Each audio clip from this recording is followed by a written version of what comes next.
Anime के part 2 में कोसे इटोकी को प्रैक्टिकल एग्जाम की प्रैक्टिस करा रही थी। इस एग्जाम में सामने वाले निंजा का निंजा कोर चुराना होगा। इटोकी डायरेक्टली जाकर कोसे का निंजा कोर छीनने की कोशिश करने लगा, पर इसे लेना इतना आसान नहीं है। इसका मतलब था इटोकी को छुपकर और छीनकर उसको लेना होगा। इटोकी इसके लिए काफी प्रैक्टिस करने लगता है। पहली प्रैक्टिस में तो इटोकी फेल हो गया। इस वजह से वो दूसरी प्रैक्टिस करता है, जो कि थी पकड़े जाने पर भागना शुरू करना। प्रैक्टिस खत्म होने के बाद इटोकी और कोसे सुजाकू को मारने का प्लान बनाने लगते हैं, जहां वो इसे पेपर पे ड्रॉ कर रहे थे। और आखिर में वो लोग इस पेपर को फेंक कर वहां जाने लगे, पर तभी एक स्टूडेंट वहां आकर पेपर को उठा लेता है। साथ ही इधर गोगा विलेज के स्टूडेंट्स की भी मीटिंग चल रही थी, जहां पर सुजाकू सभी को अपना प्लान समझा रहा है। अगले दिन उनकी टीचर एग्जाम स्टार्ट करती है, जहां टीचर सभी को एग्जाम के रूल्स अच्छी तरह समझाकर एग्जाम शुरू करती है। एग्जाम स्टार्ट होने पर कोसे सुजाकू की तरफ बढ़ती है और इधर गोगा विलेज के स्टूडेंट्स इटोकी की तरफ बढ़ने लगते हैं। और जहां ये लोग इटोकी को खोजते हुए पहुंचे, वहां पहले से ही इटोकी ने इन्हें बेहोश करने वाली गैस को प्लांट कर रखा था, जिससे सभी बेहोश हो जाते हैं। साथ ही अब इस चीज से इन्हें इनका स्पाई भी मिल गया, क्योंकि इटोकी और कोसे ने जानबूझकर वो मैप बनाकर वहां पर फेंका था ताकि मछली जाल में आकर खुद फंस जाए। इतने में ही वो लड़का इटोकी से झुककर माफी मांगने लगा, क्योंकि गोगा विलेज वालों ने ही उसे ये सब करने को कहा था। अगर वो उन लोगों का साथ नहीं देता तो गोगा विलेज वाले उसके विलेज को भी तबाह कर देते। तभी एक और लड़का इटोकी को खोजते हुए वहां पहुंचा, लेकिन इटोकी पहले से ही फेस बदलकर बैठा हुआ था। और जैसे ही वो लड़का इटोकी को खोजते हुए आगे बढ़ने लगा, इटोकी उस पर पीछे से अटैक करने ही वाला था, पर वो लड़का उसे डॉज कर देता है। अब इस वजह से इटोकी का मास्क भी हट गया, जिससे वो अपने रियल फॉर्म में आ जाता है। और तभी यहाँ पे ट्विस्ट मिला। असल में इस लड़के ने भी एक ऐसा ही मास्क पहना हुआ था, और ये कोई और नहीं बल्कि सुजाकू है। उसी तरफ कोसे, जिसको सुजाकू समझकर अटैक करने गई, वो कोई और ही है। यहाँ इटोकी सुजाकू से बचते हुए भागने लगा और सुजाकू उसके ऊपर पैर मारकर उसे गिरा देता है। इटोकी फिर भी लगातार भागता ही है। जैसा कि उसने कोसे के साथ ट्रेनिंग की थी, सुजाकू इटोकी पर हमले करने लगा और सुजाकू उसे इस बात को कबूल करने के लिए कहता है कि ईगा वालों ने ही गोगा के हेड का मर्डर किया है। सुजाकू इस वक्त काफी गुस्से में था, जो देख के इटोकी उससे दूर भागना ही सही समझता है। इटोकी स्मोक का इस्तेमाल करके सुजाकू के कोर पर अटैक करके उसे डिस्ट्रॉय कर देता है, और इतने में एग्जाम का टाइम भी खत्म हो गया। इटोकी वहीं बेहोश होकर गिर जाता है। जब उसकी आंखें खुली तो कोसे और बाकी सभी उसके सामने ही थे। रियोको बताती है कि कोसे की हालत खुद भी खराब थी, लेकिन वो इटोकी के बेहोश होने के बाद यहाँ से हिली तक नहीं। तभी इटोकी के अंकल को दिखाया गया, जो कि एक इंडस्ट्री के अंदर घुस रहा था, जहाँ उसे वही गोगा की एजेंट फॉलो करती है। इटोकी के अंकल उसे जानबूझकर एक चेंबर के अंदर ले आते हैं। यहाँ पर गोगा के हेड की बॉडी के साथ कुछ एक्सपेरिमेंट्स चल रहे हैं, उसकी बॉडी का सारा डेटा निकालने के लिए। इसी चेंबर में इटोकी के अंकल भी थे, लेकिन आगे बढ़ते हुए वो एजेंट उससे टकराती है। और टकराने से पहले वो इनविजिबल था, लेकिन वो अब दिखने लगता है। वो एजेंट किसी तरह अपनी आवाज को कंट्रोल करके इटोकी के अंकल के साथ बाहर निकलती है। बाहर आके इटोकी के अंकल उसे कहते हैं कि अगर तुम्हें फॉलो करना है तो अच्छे से करो। उस लड़की को समझ नहीं आता कि उसने उसे क्यों फॉलो करने दिया और ये सब क्यों दिखाया, लेकिन इटोकी का अंकल उसे कहता है कि तुम एक स्पाई हो और ये सब तुम्हें खुद ही पता लगाना होगा। अब अगले दिन का सीन दिखाया गया, जहां किरेगी सुजाकू के पास आती है। असल में किरेगी सुजाकू को अपना मास्टर मानती थी और वो उसके लिए ही काम करती आ रही थी। इसका मतलब था कि वही इटोकी और बाकियों के बीच रहकर उनकी इंफॉर्मेशन सुजाकू को लाकर देती थी। तभी किरेगी का एक पास्ट का सीन दिखाया गया, जहां उसका फादर उसे बता रहा है कि चोरी, कत्ल और धोखा, ये सब चीजें एक शिनोबी का असली मकसद होता है, और किरेगी को भी इस ट्रेडिशन को फॉलो करना होगा। यही उसकी किस्मत है, क्योंकि उसका जन्म फैमा विलेज में हुआ है। अब समर के हॉलीडेज शुरू होते हैं, जहां इटोकी अपने सारे फ्रेंड्स को लेकर अपने घर आ चुका था। और यहाँ पर इटोकी की मॉम से ये पता लगता है कि रियोको के फादर की शॉप पूरी तरह से जल चुकी है, जहां इटोकी के अंकल कोई यकीन है कि ये जरूर गोगा विलेज वालों का ही काम है। इस वजह से साइका विलेज के चीफ को गोगा विलेज के आने वाले ऑफर्स को न चाहते हुए भी एक्सेप्ट करना होगा, नहीं तो ऐसा ही चलता रहा तो पूरा साइका विलेज खत्म हो सकता है। इधर इटोकी की मॉम सभी को एंजॉय करने के लिए कहती है, और अब कुछ देर बातें करने की बात किरेगी चुपके से इटोकी के घर की जांच पड़ताल करने लगती है, और जो भी उसे पता लगता है वो उसे सुजाकू के पास एक बर्ड की हेल्प से भेज देती है। इधर सुजाकू अपने फादर से कहने लगा कि ईगा विलेज पर होने वाले हमले को वो लीड करना चाहता है। दूसरी तरफ इटोकी की फैमिली उसके फादर की कब्र की तरफ जा रही थी, जहां उसकी मॉम बोलती है कि वहां जाने से पहले उन्हें एक जगह पर रुकना होगा। वो लोग सोए के पास जाते हैं, और यहाँ इटोकी को पता लगता है कि ये लड़का अभी कोमा में है। और तभी इटोकी की मॉम ने उसे बताया कि 5 साल पहले वो सभी किसी मिशन पर गए थे, और उसी समय से इस लड़के का ये हाल है। इसके बाद वो सभी इटोकी के पिता के कब्र के पास पहुंचते हैं, ईटोकी अपनी मॉम को बताने लगा कि उसके प्रिंसिपल ने उसके पिता का नाम लिया था। वो बताता है कि उन्होंने ये बोला है कि अगर निंजा खून खराबा करने के लिए बनते हैं तो मुझे निंजा बनना ही नहीं है। तो उसकी मॉम ने उसे बताया कि उसके फादर की विश थी हर विलेज के साथ एक अच्छा रिलेशनशिप बनाए रखना और उन्हें कभी धोखा न देना, पर रियलिटी बिल्कुल ही अलग है। साथ ही उसकी मॉम ने बताया कि उसके पिता की मौत टोकीसाडा के सामने ही हुई थी, जब वो और टोकीसाडा एक मिशन पर गए हुए थे, और इसी वजह से ईटोकी के अंकल टोकीसाडा आज तक खुद को इसके लिए ब्लेम करते हैं, और एक चीफ होने के तौर पर उसकी मॉम ने भी कई लोगों को रेस्क्यू मिशन पर भेजा है। इसके बाद अगले दिन ईटोकी और उसके सारे दोस्त एक रिवर पर स्विमिंग करने के लिए पहुंच जाते हैं। सभी स्विमिंग सूट्स में थे, लेकिन कोसे ने स्विमिंग सूट के ऊपर भी एक मास्क पहना हुआ था। वो लोग मछलियों पकड़ना शुरू करते हैं, जहां कोसे बस अपने हाथों का इस्तेमाल कर रही थी। यही बातों बातों में किरेगी ईटोकी को बताती है कि वो असल में किसी निंजा विलेज से नहीं है, और इसी कारण से उसके माता पिता नॉर्मल काम करते हैं, जिस वजह से उसके माता पिता को कोई वैल्यू नहीं देता, बस हमेशा नॉर्मल काम के लिए इस्तेमाल किया जाता है, नहीं तो उन्हें भगा दिया जाता है। किरेगी को अपने पिता की कुछ बात याद आने लगी कि किस तरह उसे बचपन से लोगों के सामने अपने इमोशंस छुपाने के लिए कहा गया है। अब जब ईटोकी फिश फ्राई कर ही रहा था कि उसके अंकल आकर उससे फिश छीन लेते हैं, तब उसके अंकल उसे बताने लगे कि यहाँ पर जितने भी लोग एकजुट होकर काम कर रहे हैं, इसकी वजह है ईटोकी की मॉम, जिसने अपने पति के जाने के बावजूद अपने काम में कोई कसर नहीं छोड़ी। साथ ही वो बताती है कि असल में कोसे का भी कोई परिवार नहीं था, क्योंकि उसकी फैमिली वालों ने उसे हमेशा के लिए छोड़ दिया। लेकिन तब ईटोकी की मॉम ने कोसे को अपने साथ रखा, और अभी के समय पर कोसे उनके लिए जान भी दे सकती है। तभी उसके अंकल उसकी सारी फिश लेकर भाग जाते हैं, और ईटोकी को इस बात का पता भी नहीं चलता। उसका अंकल एक फिश लाकर श्योनी को देता है, जो कब से छुपकर उसके ऊपर नजर रखी हुई थी।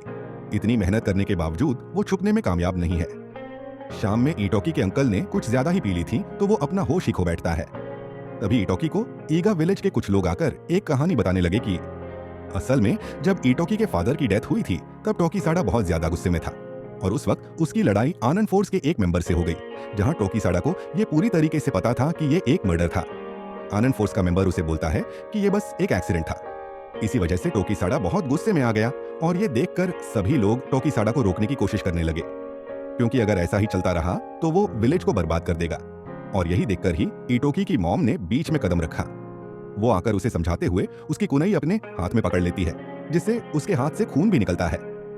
वो उसे समझाने लगे कि उसके पति इसलिए नहीं मरे कि उनके जाने के बाद इस तरह से खून खराबा हो। वो तो बस हमेशा से ईगा विलेज में शांति चाहते थे। इसके बाद सीन प्रेजेंट में आता है, जहां ईटोकी अपनी मॉम से इस बारे में बातें करने लगता है। इस पे उसकी मॉम उसे दूसरे कमरे में लेकर जाती है, और किरेगी उसका पीछा करने की कोशिश करने लगती है। तभी एक आदमी उससे और रियोको से ईटोकी के बारे में पूछता है। वो उन्हें बताने लगा कि ईटोकी हमेशा अपने स्कूल के दो दोस्तों के बारे में बातें करता रहता है, जो कि रियोको और किरेगी ही है। वो आदमी उन्हें बताता है कि ईटोकी उन्हें दिल से अपना सच्चा दोस्त मानता है, और ये सब सुनकर किरेगी को कुछ फील होता है।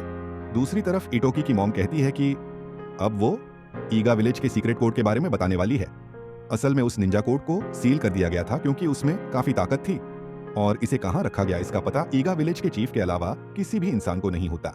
वो उसे एक स्क्रोल दिखाती है, जिसमें ईगा विलेज के निंजा की रजिस्ट्री है, और जिस दिन ईटोकी का नाम इसमें लिखा गया, उस दिन ईटोकी एक असली निंजा कहलाएगा।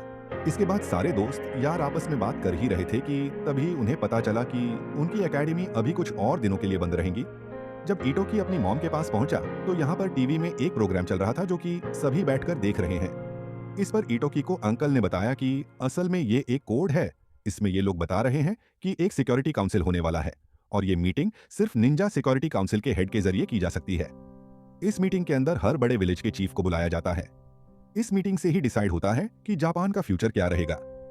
साथ ही इस बार ये मीटिंग पूरे 70 सालों बाद होने वाली है, और इस हाई काउंसिल मीटिंग के अंदर ईगा विलेज वाले भी एक मेंबर है, उन्हें भी इसके अंदर जाना होगा।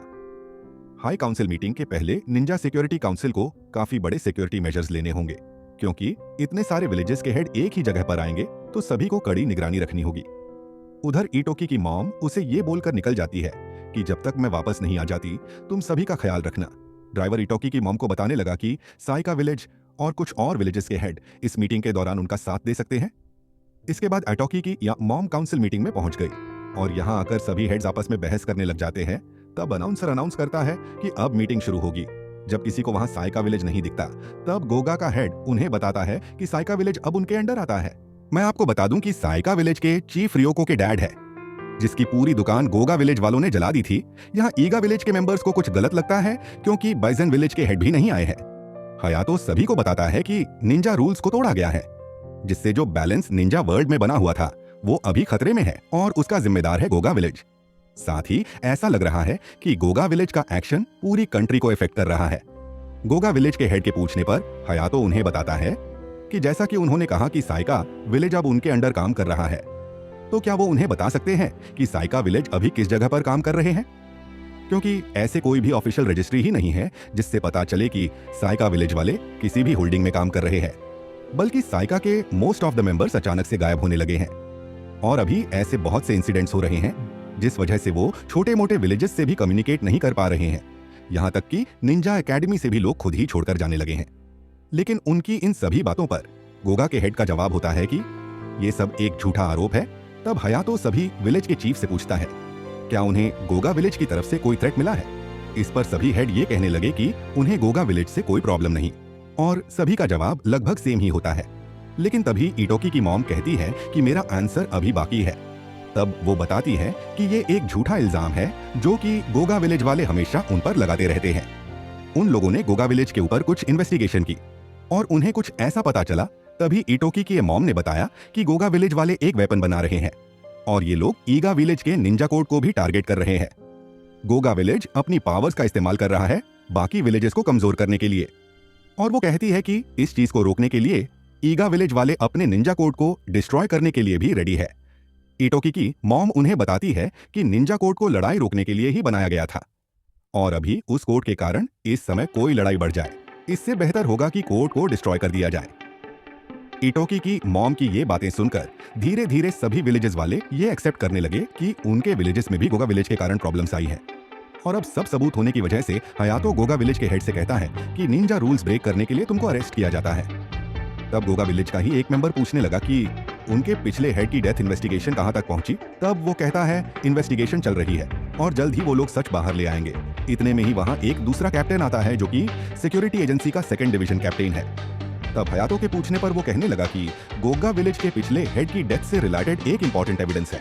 वो कहता है कि मर्डर ईगा विलेज वालों ने ही किया था। वो बताता है कि जहां मर्डर हुआ वहां कैमरा था जिससे उन्हें कुछ इमेजेस मिली। जब 1st डिवीजन ने इनके ऊपर रिसर्च की तो उन्हें कुछ खास नहीं मिला, लेकिन 2nd डिवीजन ने इसमें से कुछ डेटा एक्सट्रैक्ट किया है। और तब उसने बताया कि भले ही ये वीडियो ब्लर है पर इसमें सबसे इंपॉर्टेंट है इसकी ऑडियो।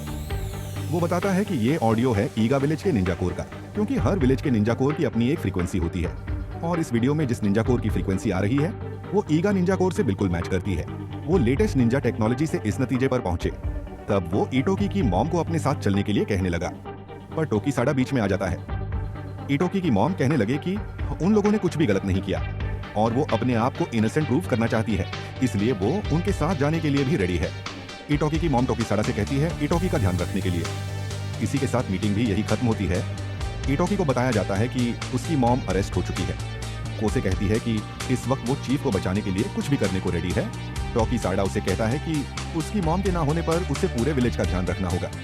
इधर गोगा के मेंबर्स भी काफी गुस्से में थे क्योंकि उनके हेड को अरेस्ट कर लिया गया ईगा वालों की वजह से, इसलिए अब वो ईगा वालों को छोड़ेंगे नहीं और अब एक जंग होगी। दूसरी तरफ हयातो उसी वीडियो को देखते हुए सोचने लगा कि अगर ऐसा है तो 2nd डिवीजन वाले अब तक इस वीडियो को छुपा क्यों रहे थे। हयातो ने उस वीडियो में एक चीज नोटिस की, लेकिन अचानक उसके ऊपर कोई अटैक करता है जिसे मारा था 2nd डिवीजन के कैप्टन ने। वो कहता है कि ये लेटेस्ट सूट है जिसे गोगा वालों ने बनाया है और वो उससे कहता है कि आखिर तुम हमेशा ईगा वालों का साथ क्यों देते हो। इस पे हयातो कहने लगा कि इस वीडियो में जरूर कुछ गड़बड़ है और वो इससे एविडेंस के तौर पे नहीं रख सकता। इधर ईगा विलेज के मेंबर्स एक जगह पर आ गए थे। तभी इटोकी चीफ के ड्रेस में आता है और क्योंकि चीफ यहाँ नहीं है तो किसी को तो एक्टिंग चीफ बनना ही होगा। और जैसा कि सभी जानते हैं कि इटोकी ईगा विलेज का 19th सक्सेसर है, तो वो अभी के लिए एक एक्टिंग चीफ बनना चाहता है। दूसरी तरफ गोगा के चीफ को दिखाया गया जहां वो बताता है कि उसका जन्म ही एक कमजोर शरीर में हुआ था। वो गोगा का चीफ बन सके, उसकी बॉडी को मशीन से रिजनरेट करा जाता और ये सारे दर्द का रिजल्ट सिर्फ फेलियर निकला था। यही उसके छोटे भाई का भी जन्म होते हुए दिखाया गया जहां उसकी लाइफ में कुछ ऐसे इंसिडेंट्स हुए जिससे उसे लगता है कि उसे कभी एक निंजा फैमिली में पैदा ही नहीं होना चाहिए था। और यहाँ पे ये पता चलता है कि उनका छोटा भाई असल में और कोई नहीं है बल्कि गोगा का पिछला हेड था। यहीं पर सेकंड डिवीजन का कैप्टन गोगा के चीफ को बाहर निकलते हुए उसे देर से आने के लिए माफी मांगता है। इसके बाद वो अनाउंस करता है कि 72 घंटों से उन्हें डिवीजन 1 के कैप्टन का कुछ पता नहीं लगा, तो इसलिए अब एनएससी के हेड के सारे अथॉरिटीज वो अपने हाथ में लेगा। तो शॉनी के पूछने पर वो कहता है कि उनको ढूंढने में ऑलरेडी सारे लोग लग चुके हैं और गोगा के हेड के लैक ऑफ एविडेंस होने के कारण उन्हें रिलीज करना होगा। और अगर ईगा के चीफ की बात की जाए तो उनके जरिए ये पता लगाया गया है कि वही थी मास्टरमाइंड गोगा के हेड के मर्डर के पीछे और रूल्स अकॉर्डिंग उन्हें एग्जीक्यूट भी किया जाएगा। साथ ही इस आदमी ने शॉनी को डिवीजन 1 का कैप्टन भी बना दिया। जिसके बाद डिवीजन 1 के मीटिंग में शियोनी सभी को समझाने की कोशिश करने लगी कि डिवीजन 2 का कैप्टन रिस्पॉन्सिबल है उनके हेड के गायब होने के पीछे, और इसका मतलब डिवीजन 2 का कैप्टन गोगा विलेज वालों के साथ है, जो कि सरासर रूल्स के खिलाफ है। उनके एक मेंबर के पूछने पर शियोनी उसे बताने लगे कि उसने जानबूझकर ही उसे कैप्टन बनाया। डिवीजन 2 के कैप्टन को अच्छी तरीके से पता है कि शियोनी कुछ भी संभाल नहीं सकती, उसके लिए चीजें बहुत ही आसान हो जाएंगी। और आखिर में शियोनी के कहने पर सभी मिलकर डिसाइड करते हैं कि सब मिलके हेड को ढूंढेंगे। तभी वो कैप्टन गोगा के हेड को लेकर के ईटोकी की मॉम के पास आता है। यहाँ पता चलता है कि ईटोकी की मॉम का नाम युमिका का है। कैप्टन उसे कहने लगा कि उनके पास एक ऑफर है जो कि उसे एग्जीक्यूशन से बचा सकता है। इस बार आटोकी की मॉम कहती है कि भले उसकी जान चली जाए लेकिन वो सीक्रेट निंजा कोड के बारे में किसी को भी पता नहीं लगने देगी। गोगा का चीफ बताता है कि अगर निंजा कोड को मॉडर्न टेक्नोलॉजी के साथ मिला दिया जाए तो एक पावरफुल हथियार बनकर सामने आएगा, लेकिन वो इसके लिए वो नहीं मानती, जो देखकर गोगा का हेड वहां से चला गया। और सेकंड डिवीजन का कैप्टन उससे कहने लगा कि तुमने अपना आखिरी मौका भी गवा दिया और अब तुम्हारा एग्जीक्यूशन कल होगा। फिर टोकीसाडा इटोकी को मीटिंग के लिए बुलाता है, जिसके बाद सभी विलेज वाले अपने चीफ के होने वाले एग्जीक्यूशन के ऊपर डिस्कशन करते हैं। उनमें से एक उठकर कहने लगा कि उन्हें साथ मिलकर चीफ को बचाने के लिए निकलना चाहिए, लेकिन ईगा का मेंबर उसे शांत होने के लिए कहता है, क्योंकि अगर उन्होंने ऐसा कदम उठाया तो हो सकता है कि इससे एक बड़ी वॉर भी छिड़ जाए। इस पर टोकीसाडा उन्हें कहता है कि चीफ को पनिशमेंट तो कल ही मिलेगी। कोसो उसे कहता है कि इटोकी अभी एक बच्चा है और उसके ऊपर इतनी बड़ी जिम्मेदारी डालना बहुत ही रिस्की होगा। तभी टोकीसाडा इटोकी से कहने लगा कि वो उसे बाहर निकाल दे, जिससे वो इटोकी की मॉम को बचा लेगा और इल्जाम ईगा विलेज पर भी नहीं आएगा। सब बस इटोकी के जवाब का वेट करते हैं, पर इटोकी कुछ बोलता नहीं। तभी गुस्से में कोसे उठकर इटोकी के गले को जकड़ते हुए एक चाकू रख देती है। कोसे चाहती है कि इटोकी उसे भी विलेज से बाहर निकाल दे, क्योंकि अभी उसके पास इटोकी की मॉम के अलावा और कोई भी नहीं है। बचपन से इटोकी की मॉम उसका ध्यान रखती आई है, इसलिए वो इटोकी से कहती है कि आखिर तुम इतना क्यों सोच रहे हो। और यहीं पर हमारा एनिमे का सेकंड पार्ट एंड होता है। मिलते हैं अगले पार्ट में।